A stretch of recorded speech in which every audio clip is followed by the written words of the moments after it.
Hi everyone. आज हम लोग क्लास 9th का सेल चैप्टर के बारे में पढ़ेंगे। अच्छा, तो हम लोग ये जो चैप्टर के बारे में पढ़ने जा रहे हैं ना, अपन दो चीज़ें करेंगे।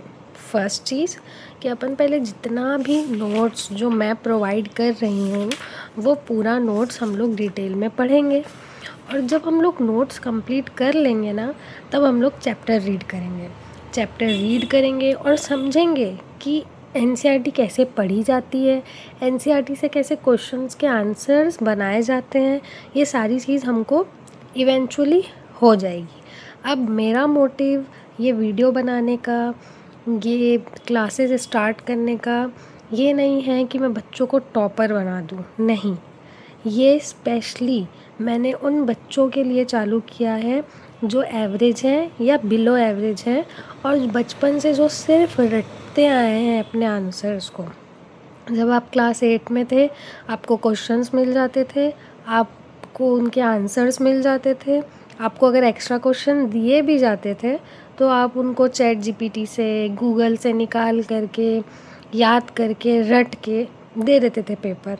लेकिन अब आप क्लास 9th में आ गए हो, यानी आप एक स्टेज ऊपर आ गए हो, या हम ये बोल सकते हैं कि आप फर्स्ट स्टेज में पहुंच गए हो मैच्योरिटी के, जहाँ पे आपको खुद से सोच करके लिखना होगा। अब स्कूल्स इतनी इंग्लिश तो सिखाती है नहीं, ये हम सबको पता है। तो हम आंसर लिखेंगे कैसे? तो वो क्या होता है, रीडिंग से होता है। मैं भी एक बहुत ज़्यादा एवरेज भी नहीं, बिलो एवरेज बच्ची थी, लेकिन इवेंचुअली टाइम के साथ साथ मैं टॉपर बनी। तो मैं चाहती हूँ कि वो बच्चे जिनको बिल्कुल भी समझ में नहीं आता है, जिनका बेसिक्स बिल्कुल भी क्लियर नहीं है, हम यहाँ पर वो सारी चीज़ स्टार्टिंग पॉइंट से पढ़ेंगे, ठीक है। जो भी बच्चे जिनको भी प्रॉब्लम होगी आगे चल के किसी भी पर्टिकुलर टॉपिक में, आप लोग वापस से रिवर्स करके वीडियो देख सकते हो। और इन केस अगर आपको फिर भी समझ नहीं आता है तो आप कमेंट में मुझसे उस पर्टिकुलर क्वेश्चन को पूछ सकते हो। कुछ 2-4 वीडियोस क्लियर करने के बाद, एक पर्टिकुलर चैप्टर कंप्लीट करने के बाद, मैं एक डाउट सॉल्विंग सॉरी, हम नर्वस कि मेरा ये पहला वीडियो है। डाउट सॉल्विंग क्लासेस हम लोग करेंगे।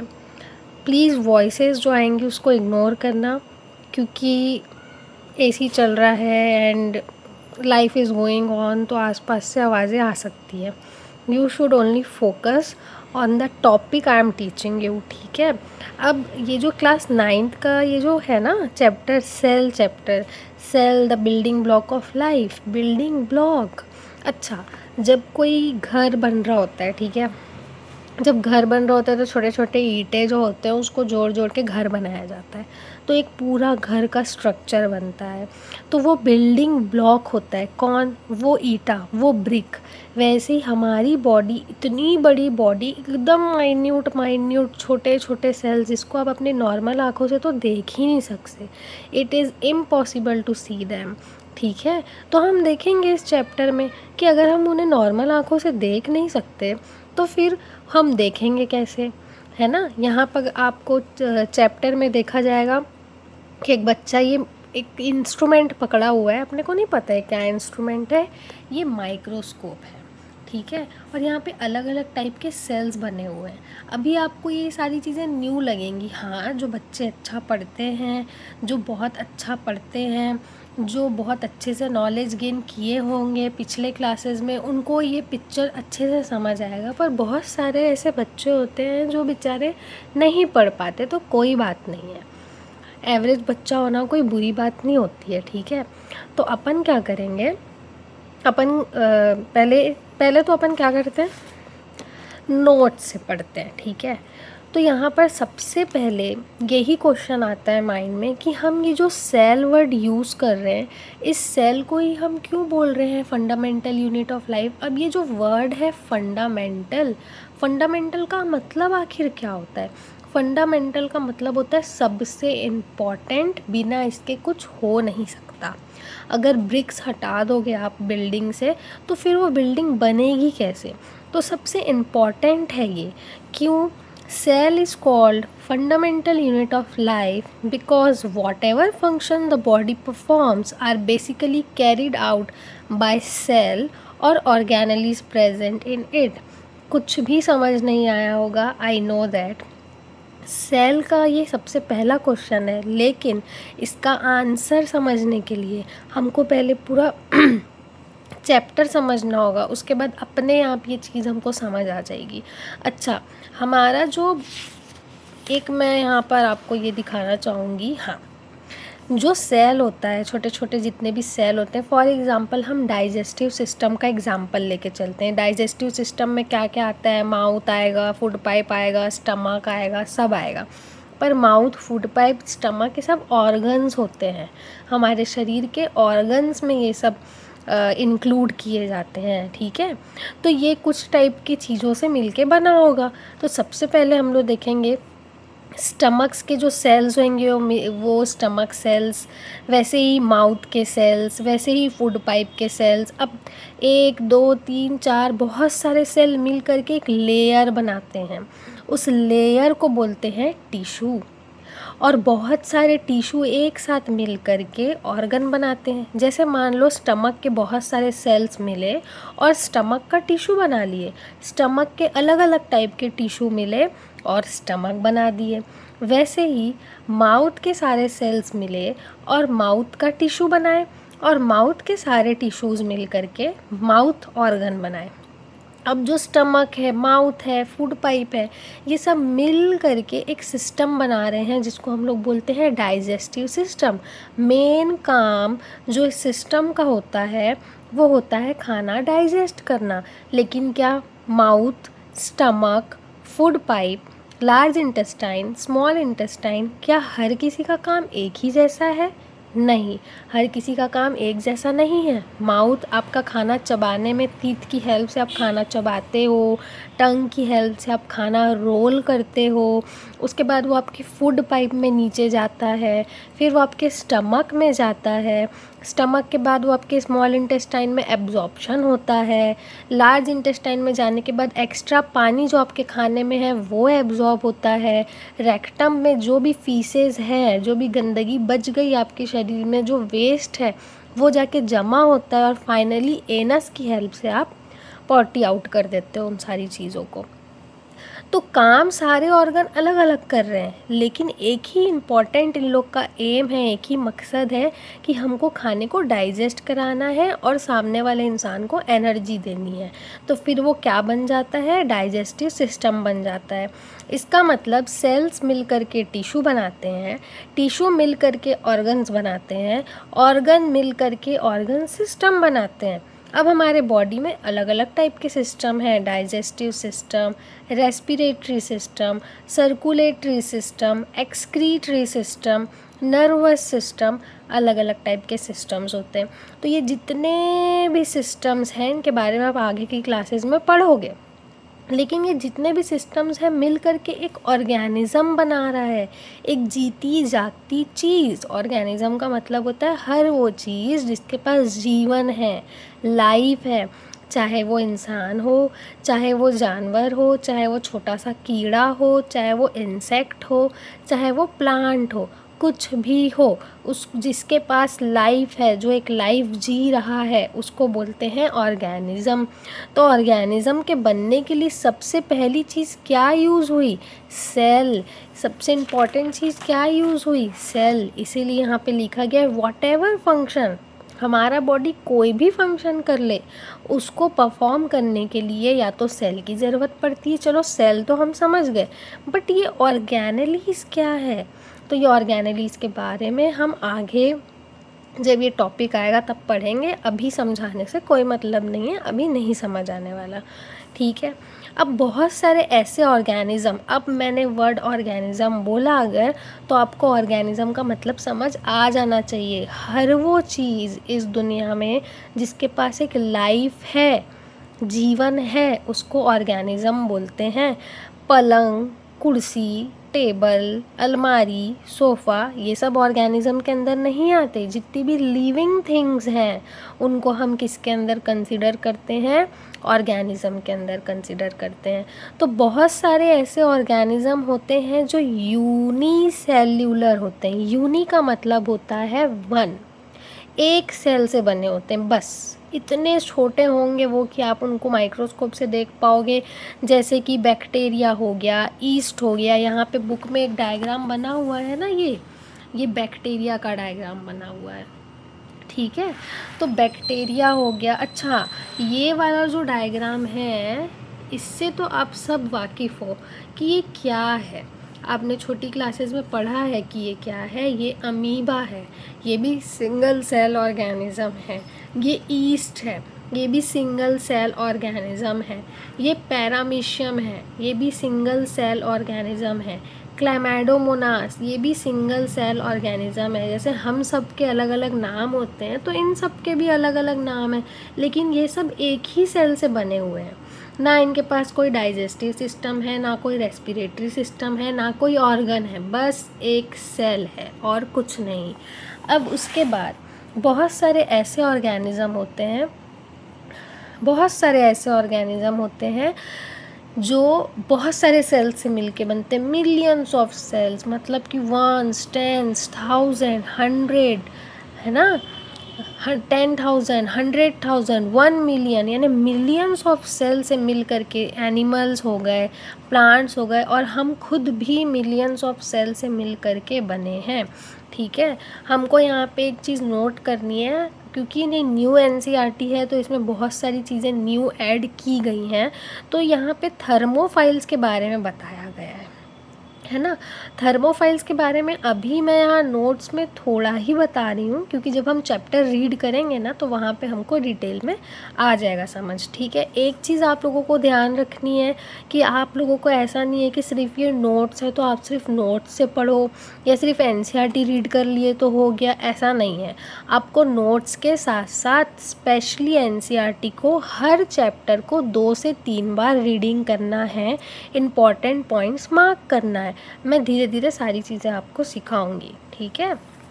तो ये जो थर्मोफाइल्स होते हैं, the organism living in hot springs, for example heat loving bacteria, are called thermophiles. तो ये जो हॉट स्प्रिंग्स का मतलब क्या होता है? छोटे छोटे पानी के डबरे आप बोल सकते हो, ये छोटे छोटे तालाब जैसे जो पार्ट होते हैं आप बोल सकते हो। वहाँ पे बहुत ज़्यादा गर्म पानी होता है। कभी खोलते हुए पानी को देखे हो, बॉइलिंग पॉइंट 100 डिग्री सेल्सियस के आसपास वहाँ पे पानी होता है। उन हॉट स्प्रिंग्स में कुछ बैक्टीरिया रहते हैं। अब ये जो बैक्टीरिया है ना, ये जो बैक्टीरिया नेचर में जो ये प्रेजेंट होते हैं, बहुत ज़्यादा वर्सेटाइल यानी बहुत अलग टाइप के होते हैं। डिफरेंट चीज़ों में डिफरेंट जगह पर आराम से रह सकते हैं। आप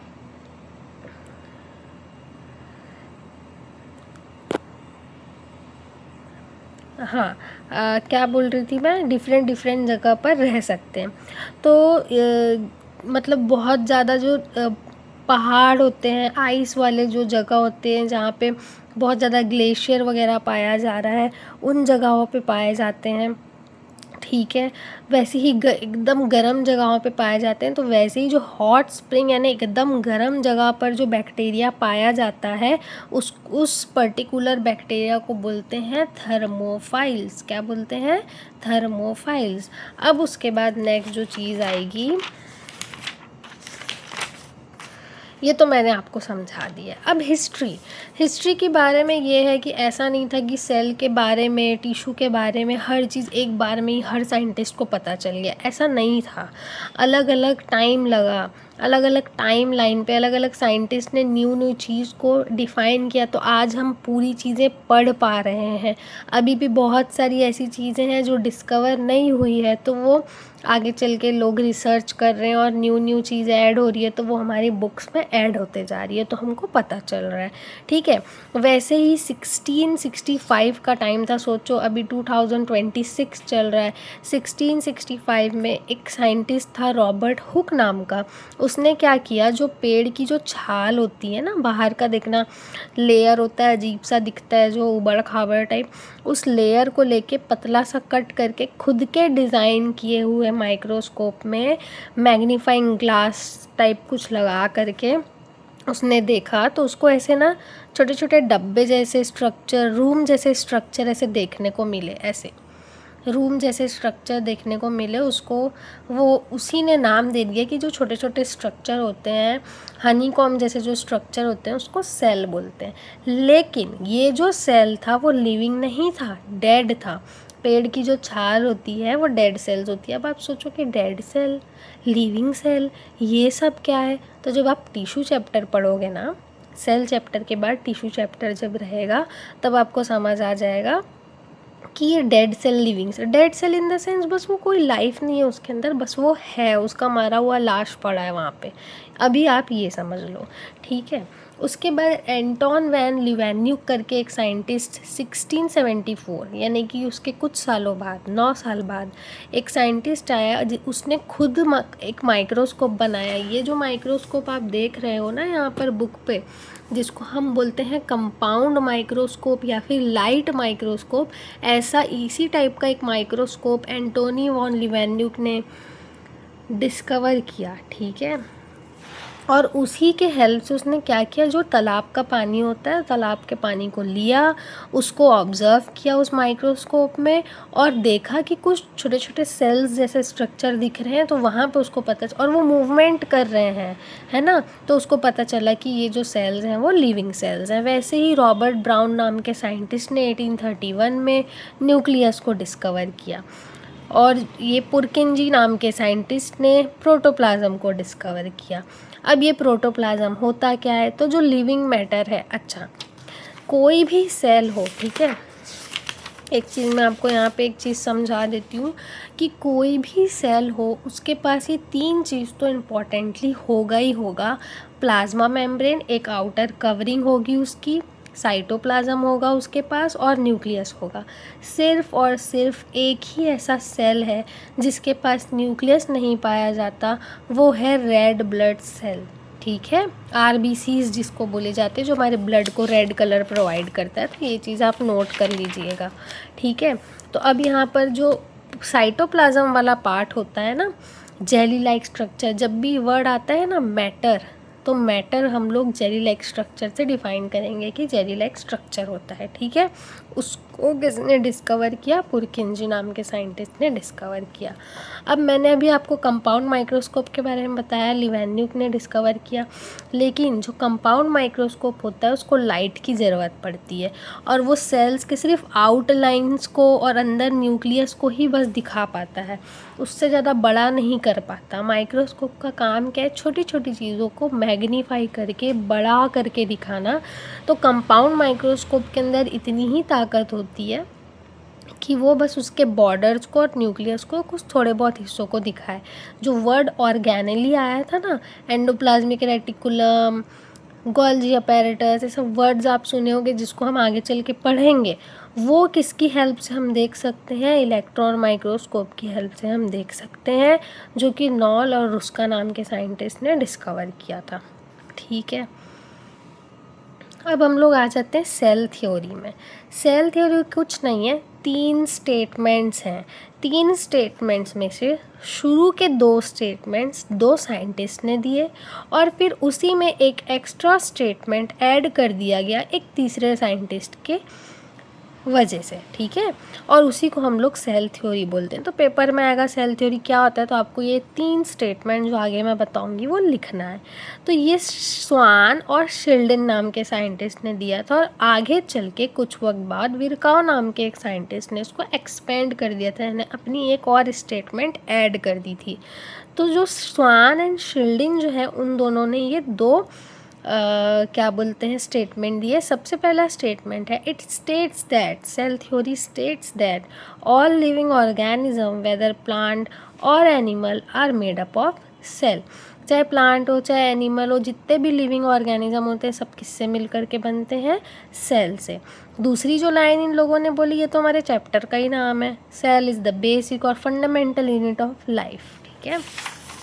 उसके बाद तीसरा जो पॉइंट है जो विर्काओ ने दिया है वो क्या है, new cell arises from the pre existing cell by the process of cell division. ये तो बहुत हार्ड हो गई यार लाइन, तो इसको अपन ईजी करते हैं। सबसे पहले सेल डिवीजन को समझते हैं। देखो हमारे बॉडी में जो एक सेल होता है वो डिवाइड होके 2 सेल बनता है, फिर जो फर्दर ये सेल होंगे वो डिवाइड करके और 2 बनते जाएंगे। लेकिन डिवाइड होने के लिए इनिशियली किसी सेल की ज़रूरत पड़ रही है।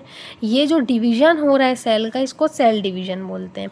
लेकिन ये जो न्यू सेल्स बन रहे हैं, ये न्यू सेल्स बन किससे रहे हैं, उन सेलों से जो ऑलरेडी प्रेजेंट है।